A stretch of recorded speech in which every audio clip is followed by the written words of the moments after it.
Bienvenue, tu es à l'écoute d'un nouvel épisode d'Installe-toi, le podcast qui t'aide à te détendre, lâcher prise et te découvrir. Je m'appelle Laetitia, je suis coach et praticienne en hypnose. Je suis là pour t'aider à mieux comprendre ton comportement, tes pensées et partir à la découverte de toi-même. Si ce podcast te plaît, partage-le et laisse une note, un commentaire ou un like pour nous encourager à continuer. Installe-toi confortablement. C'est parti pour l'épisode d'aujourd'hui. Je ne sais pas si le thème d'aujourd'hui va te parler, mais je sais que beaucoup d'entre nous ne savent pas accepter les compliments. Ou s'ils les acceptent, les diminuent. Et cela a un lien direct avec l'estime que tu as de toi, la valeur que tu t'accordes. Si tu veux en savoir plus sur l'estime de soi, je t'invite à écouter mon épisode de podcast sur l'estime, la confiance et l'amour de soi. Tu pourras en apprendre plus sur ces notions. Alors, il y a 4 types de scénarios possibles. Premièrement, tu n'acceptes pas les compliments et tu en fais rarement à ton tour.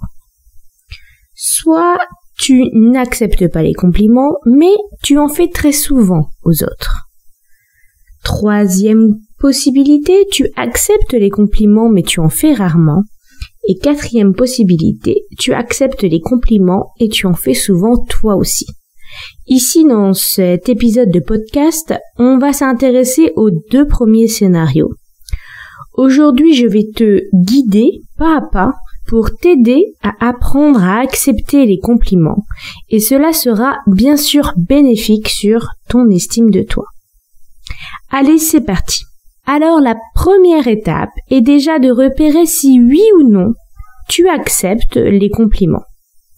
Si je te dis que tu es bien habillé aujourd'hui, que tu sens bon, que tu as fait un super bon travail sur ce dossier, etc., comment tu réponds?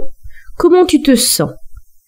Tu peux accepter les compliments concernant ton travail, par exemple, mais pas ton physique, tes capacités manuelles, mais pas intellectuelles, tes capacités intellectuelles, mais pas ton côté créatif. Je t'invite donc à faire un petit état des lieux de la situation, car ce n'est pas anodin de repérer ces détails et dans quelle situation tu arrives ou non à accepter les compliments. Et quand je dis accepter, je ne parle pas que de les recevoir, mais aussi de pas les minimiser. Parce que souvent on minimise le compliment, donc du style mais non, j'ai fait ça vite fait, ou oui c'est parce que cette robe cache mes défauts, etc. C'est pas accepter pleinement. Donc je parle bien du fait d'accepter pleinement le compliment, de le trouver sincère, de l'apprécier quand on nous le dit. Une fois que tu as fait cet état des lieux, tu peux passer à la seconde étape. La seconde étape est de repérer ton discours intérieur, c'est-à-dire tes pensées, ta petite voix interne, appelle ça comme tu veux. Qu'est-ce qui te vient à l'esprit dans ces situations-là? Que penses-tu de toi? Que penses-tu de celui qui te dit le compliment? Et que penses-tu de toi si tu acceptes ce compliment? Laisse venir ce qui vient, surtout ne t'auto-censure pas. Prends le temps pour cette étape. Tu peux revenir dessus au fil des jours quand tu vas commencer ton exploration, parce que peut-être que ça peut paraître un peu flou au moment où tu écoutes cet épisode, mais repère ces moments dans les jours qui viennent et tu peux revenir à cette étape pour vraiment repérer ce discours intérieur que tu as face à des situations où on te fait des compliments. Ensuite, la 3e étape est de comprendre pourquoi tu penses ça. En premier lieu, d'où cela te vient. Donc ça peut venir de ce qu'on t'a dit en étant petite, ça peut être une situation que tu as vécue dans le passé, ça peut être le fait de voir ton entourage se comporter de cette manière depuis toujours, ça peut être des réflexions de ton entourage quand tu étais plus jeune, etc. Cherche un peu comment s'est construit cette croyance, ce discours interne que tu as repéré à l'étape 2. Ensuite, quels sont les bénéfices pour toi à penser cela? Alors là, il va falloir un peu creuser et un peu d'honnêteté avec toi-même. J'en parle souvent de cette notion d'être honnête avec soi-même. C'est plus difficile qu'il n'y paraît d'être honnête avec soi-même. Sache qu'il y a toujours des bénéfices secondaires à tes croyances. Même celles qui semblent uniquement te desservir sont là pour te protéger. Alors parfois c'est pour te protéger de quelque chose de complètement irréel ou quelque chose qui n'est plus d'actualité, mais elles sont là à la base. Tu as créé ces croyances, tu les as gardées pour toi, ces croyances, parce qu'elles te permettent de te protéger ou tu as un bénéfice à avoir ces croyances. Donc ici, par exemple, ça peut être t'empêcher d'être présomptueux pour ne pas être rejeté, pour être aimé. Te protéger si tu n'arrives pas à détecter, par exemple, l'ironie. Donc ne pas accepter les compliments te permettrait de te protéger au cas où il s'agirait d'ironie. Te pousser à performer davantage, donc ne pas rester sur ses acquis, ne pas complaire dans les compliments et essayer de pousser plus loin, ne pas te mettre en avant pour te protéger. Tant que je suis cachée, je suis en sécurité. Donc tu vois, je te donne des petites pistes pour que tu vois à peu près un peu ce que ça peut être ces bénéfices secondaires. Tu comprends le principe. Il va falloir un peu creuser pour voir d'où ça peut venir chez toi. La 4e étape ensuite, ça va être de déconstruire ces croyances. Donc tu vas déconstruire ta croyance car ces bénéfices ne sont pas vrais ou ne sont plus vrais ou tu peux t'apporter cette sécurité autrement.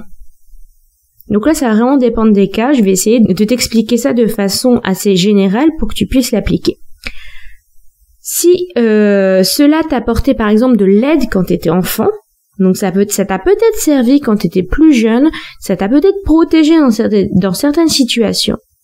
Mais maintenant, ce n'est plus le cas. Tu n'es plus une enfant, tu n'es plus sujet à vivre ces expériences que tu vivais, tu n'es plus du tout dans la même situation et tu sais que maintenant, tu peux faire face à toute situation.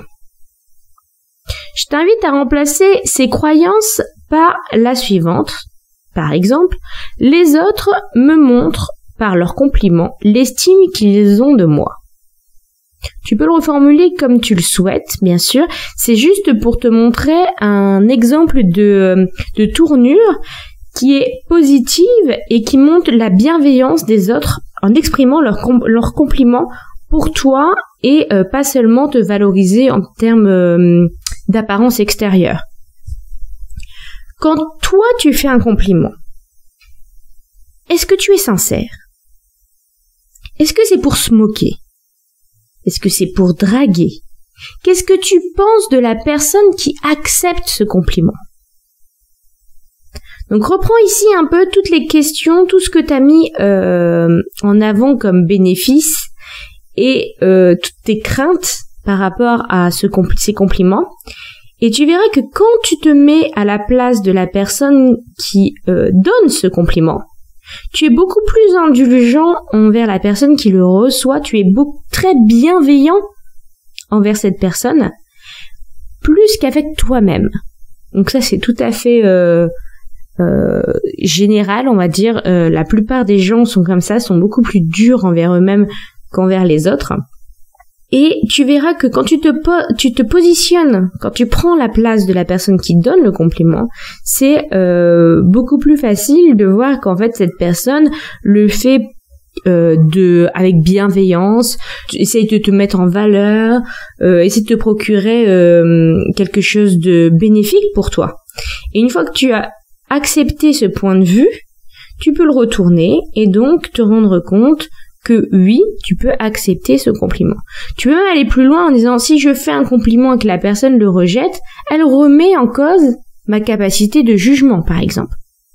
Donc, quand on a cette notion de de rejeter les compliments pour ne pas se faire rejeter, pour se faire aimer, on peut travailler sur le fait que en rejetant le compliment, on met en avant le fait qu'on rejette l'opinion de l'autre, donc on rejette son avis, on le repousse et donc ça dessert complètement ce bénéfice secondaire qu'on a mis en avant.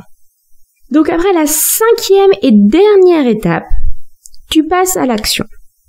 Je te propose de réaliser 3 sortes d'actions pour travailler sur ce point. Tout d'abord, prête attention à ta réaction lorsque tu recevras ton prochain compliment. Et réponds juste « merci » ou « ça me fait plaisir que tu le remarques » ou « merci, je me suis appliquée pour le faire », etc.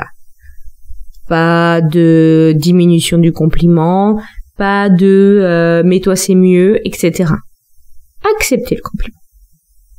Au début, il va falloir un peu, ça va pas vous venir naturellement, et après vous allez voir que ça va devenir un mécanisme et vous allez le faire naturellement.